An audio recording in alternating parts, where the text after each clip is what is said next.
You're now listening to episode 77 of the Real Estate CPA podcast. Your source for all things real estate, accounting, and tax. Here we reveal our secrets that can save you thousands in taxes, streamline your accounting process, and help grow your business. Stay tuned to hear insightful interviews with industry experts, successful real estate investors, and current clients on what strategies they use to grow their business and how they steer clear of Uncle Sam. Hi everyone, thanks for tuning in. Thomas Castelli here today, and I'm joined with a client of ours, David Dawkins. And in today's episode, we're going to discuss his journey from full-time finance manager in the corporate world to full-time multifamily investor and real estate professional, why he chose multifamily, the tax strategies he uses to minimize taxes, and more. Hey Dave, thanks for taking the time to come on the show today. Can you give our listeners a little insight into your background and how you got started in real estate? Yeah, absolutely. No, thanks for having me on, Thomas. And yeah, just to give, a little background, I won't go, too far, but I'm pretty sure mine's kind of similar to a lot of people. I, graduated college and, had a bunch of student loan debt, didn't really know what I was going to do. Had a couple different jobs early on, and then, I knew I needed to get with a company with some upward mobility. So I did. Then I was fortunate enough to go back, or they were, allowed, they had a program where they could help pay for my MBA, or part of it at least. So went back, got my MBA as well, tacking on a little more student loan debt, but in the end it was probably worth it. And then because with that, along with just some performance, I was able to get some numerous promotions. So just kept getting a few promotions. Actually took a promotion to Dallas and then back to Jacksonville where I'm at now. And at that point, to my role, I was as a finance manager for a fleet management company. But it was I was running a sales office alongside the director. So I was the number 2 in the office. So I was very involved with the sales process too. So it was kind of a unique position that has helped me out. I look back, a lot of what I learned then probably helped me out with my real estate investing, because I definitely understood, sales, lead generation, and that aspect of the business. But then my role specifically was I was working with the sales team and going on, our meetings. So our customers, if they had a fleet of vehicles of 20 or more, would outsource it to us. And so basically the sell was between, leasing or going to purchase their own vehicles. And so the people we were meeting with, the decision makers, were usually controllers, CFOs. And so I was training the salespeople to go out on those meetings to handle those conversations themselves. But then I would go a lot, honestly, as the meetings progressed with each account, I would go with them. And so that's kind of just a little brief, kind of explanation of my background. It's kind of a sales finance mix. And then I was doing that. So I was in that role for the last 5 years. And then kind of leading up, up before that, I really started getting into, because I mentioned my student loan debt, and I started aggressive. I got really into, paying that down as much as I could, and started learning everything I could about personal finance, budgeting, kind of the basics. And then as I was paying that debt down and I kept getting promotions and making more and more money, eventually that the debt was gone. I paid off all my student loan debt. And like I said, I kept making more money. Mm-hmm. And the other thing, which was key, is I always lived, within my means. So every time I got a promotion, there was the lifestyle creep, a little bit each time, but at the same time, basically that delta between, my living expenses versus what I was making just kept getting larger. And then once I paid off my student loans, I had money to invest. And that's when I'd been dabbling around with stocks. And that's when, basically I kind of got turned on to real estate too. And, from there, this was almost 3.5 years ago now. Yeah, 3.5 years ago is when I first really started, diving into real estate. And I've been that's been my main focus ever since. Gotcha. So when you first started out investing in real estate, what was the first thing you started investing in? Well, first off, it was just single family homes. So, and that was just all I knew. I didn't know anything, about, real estate investing, growing up. And it's funny story actually is when everybody's read Rich Dad Poor Dad. When I read Rich Dad Poor Dad, I actually thought, I'm like, oh, that sounds great. Like real estate seems awesome, but I don't have any money. So, or at the time I still had debt. So I was like, okay. And that's when I actually started dabbling with stocks, and didn't even though I read the book, it didn't really go off for me as far as real estate. And then it was I can't remember how much later, I then it was actually it was one of those free, like I heard on the radio, and it's like, come learn about real estate investing. So I go there. It was just like you would think it is. I mean, they like felt like you're getting sold snake oil. Like it was just not like right away. I was like, I need to leave here. But the one thing they had one of those run to the back of the room promotions. Yeah. So I'm right away. I'm like, are these people really going to do this? But yeah, they're like, run to the back of the room. We have this kit that's normally $1,200, but today it's only $200. And I'm like, oh my God, stupid. But you know, it's just like reading a bad book. Like you can usually pull one nugget out of it. So the thing, what it was when they showed what the kit was, it included a deal analyzer. Basically, that was like a light bulb to me. I was like, oh, okay. So if you can quantify and actually just look at a property, and then it was an Excel spreadsheet is all it was, probably similar to what a lot of people use today, different variations. But basically, once I could quantify it, and then I just took everything I was doing on a day-to-day, you know, analyzing fleets of vehicles with equity and risk, and just kind of translated that knowledge and skill over to real estate. And then at that time too, so I went home from that event, I Googled like deal calculator or something, and Bigger Pockets popped up. And then so I started listening to all those, and at that point, and then too, just early on, it was just a single family home was initial. It was easy for me. I actually owned me and my now wife, girlfriend at the time, we were already living in the house. We had already purchased our house. So, but outside of that, I had no other investments. And then but it was natural for me to just start with a single family. And then once I did, it just kind of started snowballing, and then just got one. And we utilized, you know, a lot of different strategies. That's what I kind of joke with. The first 10 properties I got were probably acquired 10 different ways. So, but yeah, just utilized a lot of different strategies, with mostly all single families, and then, you know, duplex, a triplex, but all, you know, up until recently was under 4 units. Nice. So I think now you mentioned you've graduated to more larger multifamily properties. What was it? Was this just a gradual transition? Why go for the larger properties? Why not just stick with the smaller, 1 to 4 units? Yeah, so it was kind of a natural progression, but early on, I really liked, once I started learning about multifamily, you know, I liked it a lot, mainly from, there's a couple of things. Obviously, there's, you know, the economies of scale, and there's some factors there, but really the way they're valued, the fact that it's, you know, you're buying a business, it's valued like a business, and it's based off of income, you know, as opposed to residential properties, you know, anything 4 units and under, which is going to be valued based off the comp approach. So it doesn't really matter. I mean, you can obviously, and the way that you can affect the valuations, you know, basically with single families, it's pretty much essentially just the physical attributes of the property. So you put granite countertops, you can remodel the property, but that's really all you can do. And still you have a very, you're limited. You have a ceiling, because if you have a 1,500 square foot house, you know, 3.2, it doesn't really matter what you do. If the one down the street sold for 200,000, like yours is worth 200,000, give or take, you know, a little bit. As opposed to multifamily, where it is valued like a business. So if you can buy a property, drive the NOI up, it can drive the valuation up, you know, significantly. And you just have more control.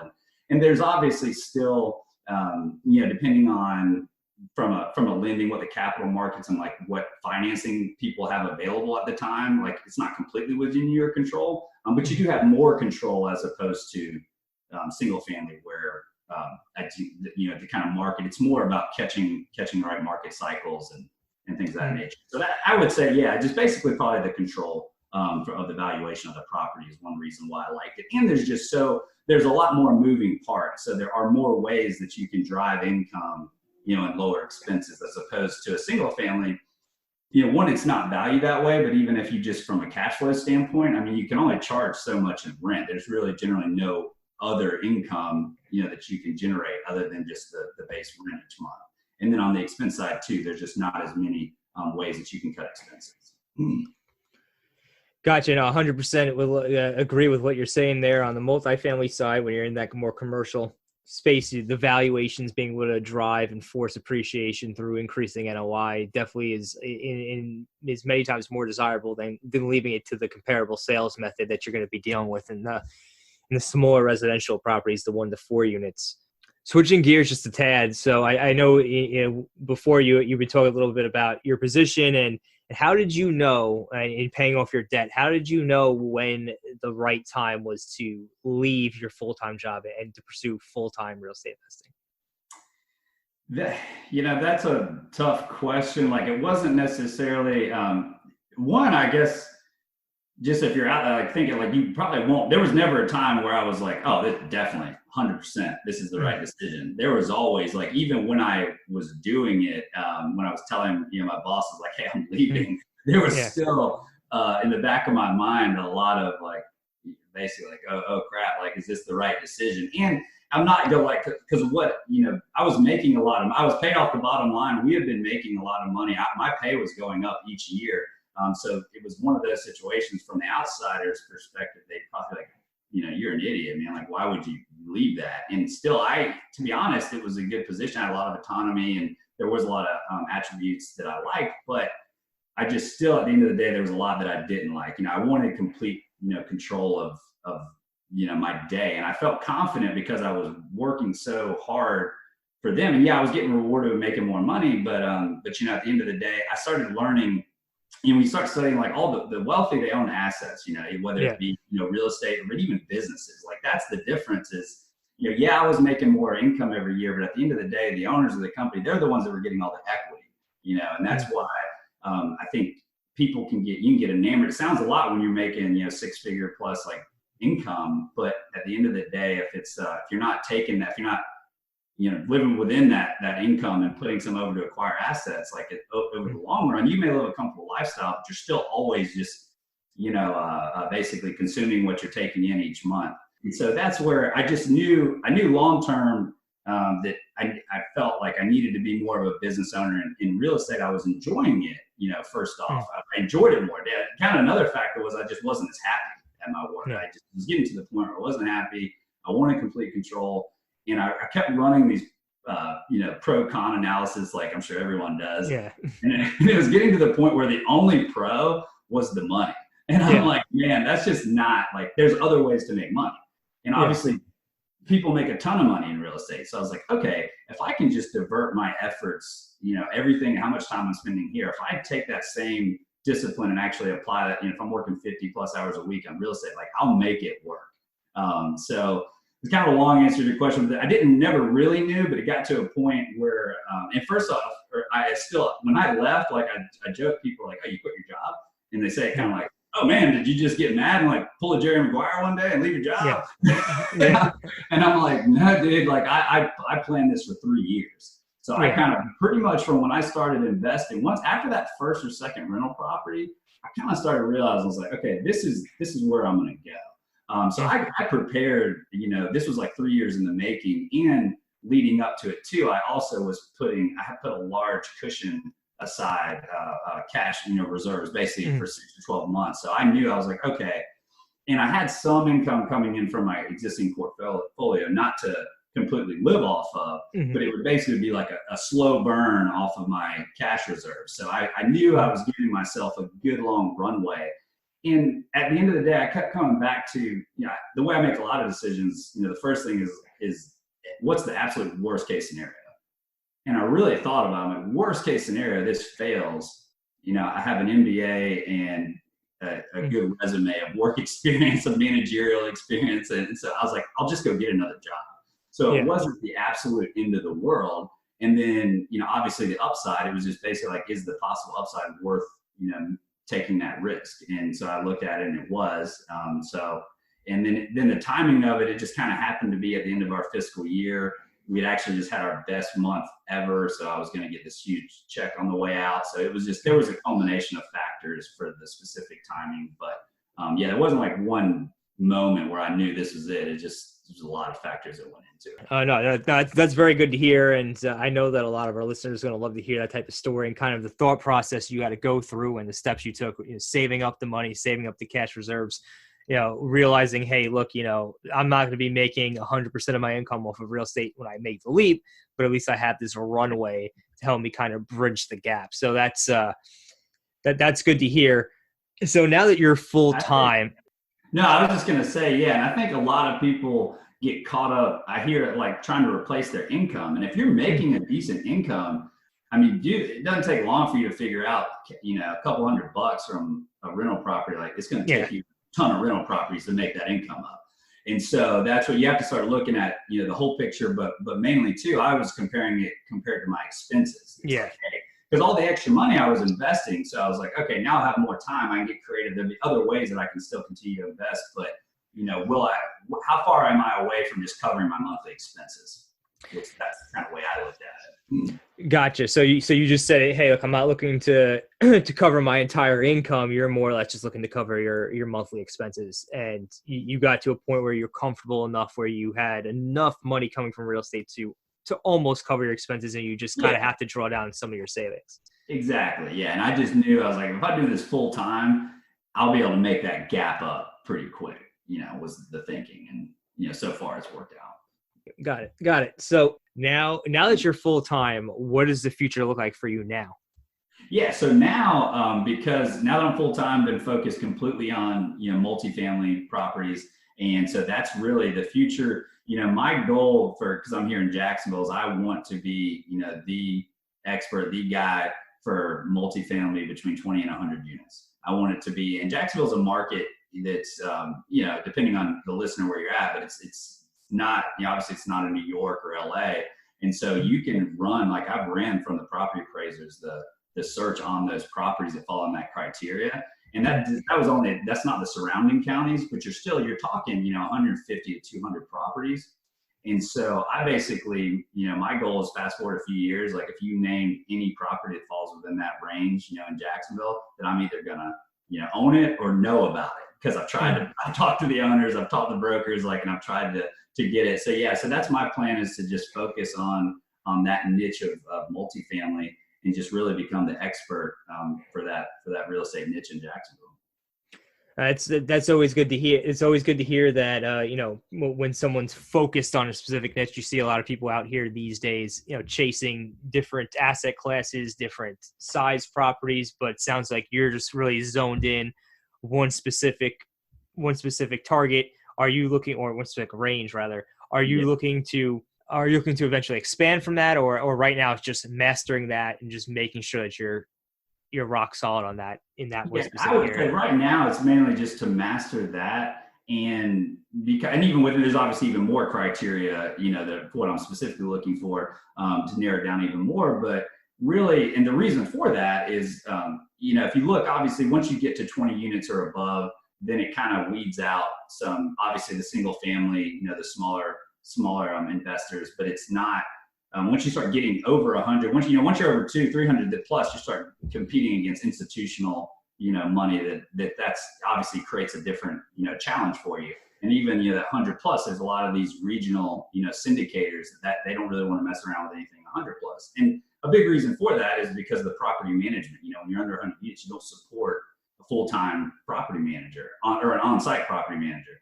And so, but if you have multiple properties, that are, nearby each other, you can have a maintenance man. You can have a full-time maintenance man, not the property, but you can have a full-time maintenance man and leasing agent that float between a few properties. So it's for some people look at it as that's a challenge, but to me, it's a nice sweet spot. And maybe one day, down the road, I'm not saying that'll be forever, but at least for now, for the foreseeable future, that's my focus.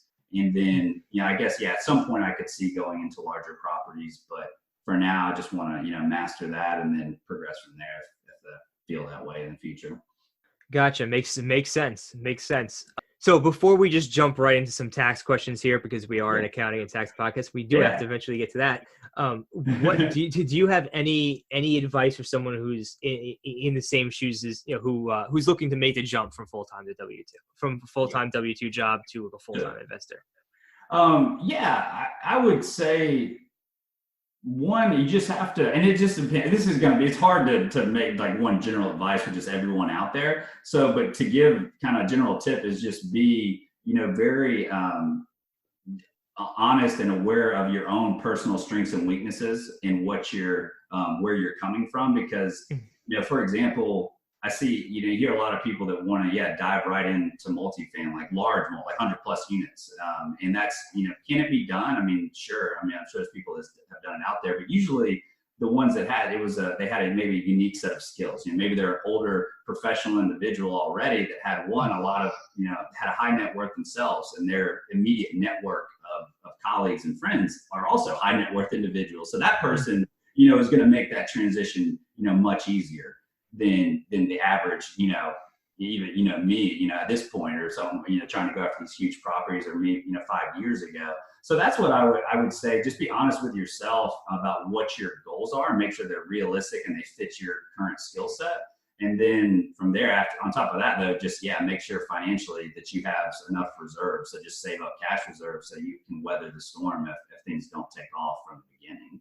No, that's great advice. Great advice. So moving right into some of the tax strategy stuff, of course, what are the top, since now that you're a full-time investor, we know the world is open, is open to marvelous tax opportunities for you. What are the top 2 or 3 tax strategies you're currently using? For me, I would say it's, now that I have, left my job being a real estate professional, so I'm not sure if that counts as an actual strategy, but the fact that I can claim that, is huge. So I would say that, and then, which kind of goes along with that too, but is, cost segregation. Those are, I would say, those are the main 2 things that, I'm utilizing, currently. And I guess the benefit is, because, I mean, a lot of your listeners may know, but obviously when you have W-2 income, you're capped on some of your losses. So, and that's what basically the fact that I can combine those 2, that I am a real estate professional now, so there's no cap on the extra depreciation losses from cost segregation. So, so those would be the main 2, but it kind of working hand in hand.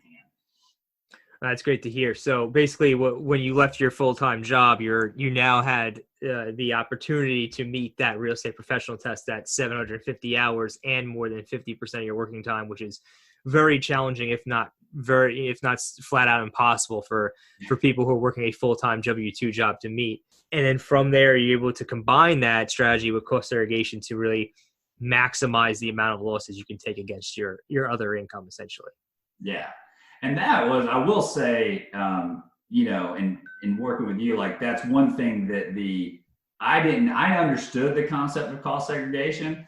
But even still, like, when we first spoke, my plan was, I can cost seg, once I figured out that you can now, cost seg too, it makes sense to cost seg even single families and under 4, like cheaper properties that I've recently acquired. I was like, that's great. So now I'm like, I can claim, or I can claim these extra losses, this extra depreciation. But I was thinking about it to withdraw from my 401k and to liquidate my 401k. I was like, it'll offset that. Now I can do that. I don't have to worry about paying taxes. I was thinking I was going to have to wait till next year when I have the income. But then what was even better is I didn't even think, but that offset the income that I'd already made this year. And then obviously, if you're pulling money, most people, when you're liquidating a 401k, it's to purchase a property, which I did. And then we can cost seg that property to offset that income. So it was more, so it was even, once I really, got into it and working with you, like, the cost segregation, the benefits were a lot more than I even initially expected. And it really makes, for me, because I'll now get a large refund come tax time. So when we talk about that cash reserve, it's basically, it's going to dump in. Like, I thought I had, and things so far have gone well, but, I thought I had 6 or 12 months, and really, now I'm going to have, in theory, I would have even longer, because I'm going to get a lot of the taxes that I'd already paid, back. So that was really powerful, and has really helped the transition. That's always good to hear. And I think that our listeners could take away from that here that, hey, when you make the full-time transition, there are a lot of opportunities open to you as a real estate professional to mitigate your tax liability. And hey, that can even give you the longer runway or a bigger room to run if you're going to be leaving your full-time job. And something to kind of add into that too, you did mention the 401k withdrawals. The good thing is once you are a real estate professional, the losses that you generate from your rental properties can offset. It's like a wild card. It can offset a wide array amount of income that you have. And if you're going to be liquid, and if you have a lot of money tied up in those 401ks, in those IRAs, you can start pulling that money out, invest that money, use that money from a property, go ahead and use that money, buy a property, run a cost segregation study on it, take the losses against that money you just pulled out. That's super powerful. Yeah. It even offsets your spouse's income too. So and that's what I always joke. I mean, you would know more, but I joke around with guys I know that are making a bunch of money. I'm like, you need to tell your wife to get a real estate license, and you can start offsetting some of that. I'm sure there's a little more to it, but I know it helps to have helps to have a real estate professional in the household. Yeah. No, it absolutely does. And it's something we come across all the time. We're constantly, we're constantly working with couples who one of them is not working part-time, or is ready to leave their job, go part-time, or even leave completely. And then the other spouse in the relationship will continue to maintain usually a very high W-2 income or job or another business. And then the one spouse qualifies as a real estate professional and is allowed to use those losses from their rental portfolio against the spouse with the high W-2 incomes. It's definitely a strategy we see, and I think that anybody who's in a situation like that should explore it. Moving on from the tax stuff, what is your favorite piece of technology or software that you're currently using in your business? Yeah, I don't know. I've heard that question come up before. Like, I don't really use anything too creative. Most of my income and expenses are still done on spreadsheets.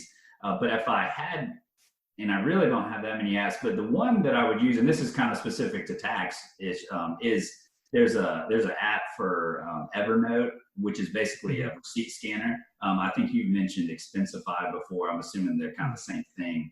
But that comes in handy because anytime, obviously, you just don't have to worry about holding on to every receipt. As soon as you get it, you can just take a picture of it on your phone and then file it into the folder, in your account online. So, if I ever need to pull the receipts up, I can just log in and they're already scanned in for me. So I would say that's probably, if I had to think of an app that really helps me out, that's one. Yeah. What was that application called again? It was Evernote is the website, like the company. Their app it's kind of funny because their app it shows up on my phone as Scannable, is the name of the app, but it's related, it ties back to my Evernote account. So I understand that you have a new podcast that's going to be releasing. Yeah. Would you want to give us a little bit of information on that podcast? Yeah, for sure. So it's the Professional Investor Podcast, and we're pretty much going to be, covering people just like myself that transitioned from, their prior careers and are now full-time real estate professionals. So we just kind of talk to them, figure out, how they kind of went from prior career to where they're at now. So I definitely, if all the listeners, want to check it out, you can look it up. It's a Professional Investor Podcast. Should be on iTunes, Spotify, and anywhere else. And we'll go ahead and we'll drop the link to that podcast in the show notes, so you go and check that out. Before we wrap up today, if our listeners did want to get in contact with you or learn more about current business, what would be the best way for them to do so? Yeah, they can just email me directly. It's david@7bridgesrei.com, and that's spelled out. So just the number 7 spelled out, bridgesrei.com. Awesome. Well, it was a pleasure having you on today. I suggest everybody who's interested, who's listening right now, if you're interested in learning about how people went from their prior career to full-time real estate investing, check out the podcast. The link will be in the show notes below. Dave, I want to thank you so much for taking the time to come on the show today. Yeah, absolutely. It was a blast. Thanks, Thomas. Thanks for listening to today's show. If you enjoyed the show, please find us on iTunes and leave us a review.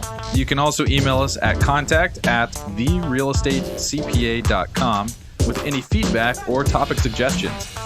We are always taking on new clients, and with the new tax laws in play, you really don't want to navigate this alone. Let us help you save money on taxes and with your accounting and CFO needs. To become a client, navigate to our client page at therealestatecpa.com and fill out a web form with as much detail about your situation as possible. Thanks so much for listening. Have a great rest of your week.